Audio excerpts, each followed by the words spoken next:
আসসালামু আলাইকুম।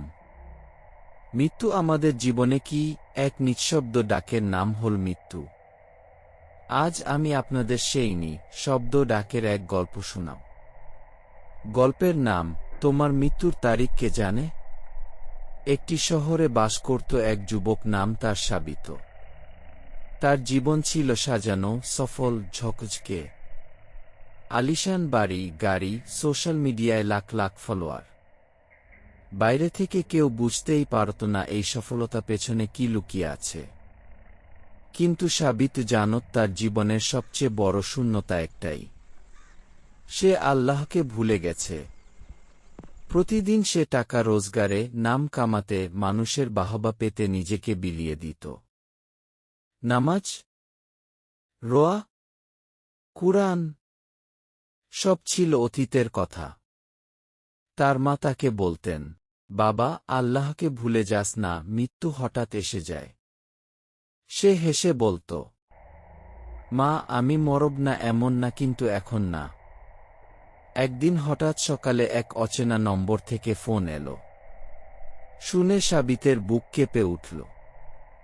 আপনার বন্ধুর গাড়ি অ্যাক্সিডেন্ট হয়েছে, অবস্থা খুব খারাপ, হাসপাতালে নিয়ে আসা হচ্ছে।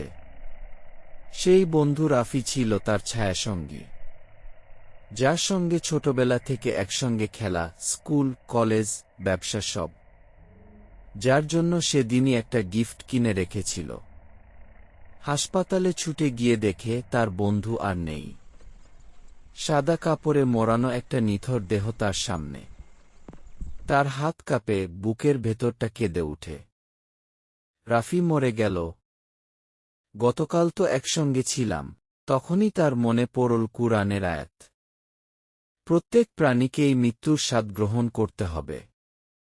সূরা আলে ইমরান আয়াত 185। সাবিত আর ঘুমাতে পারল না।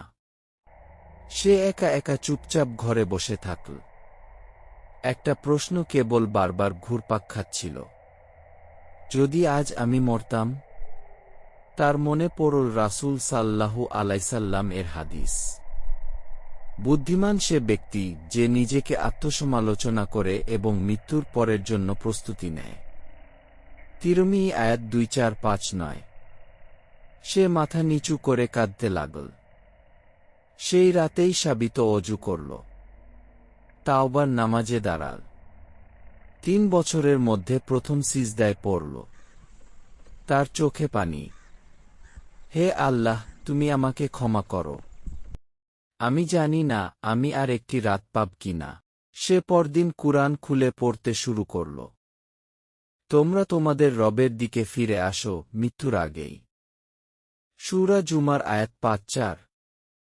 তার ব্যবসা ধীরে ধীরে বদলাতে থাকল।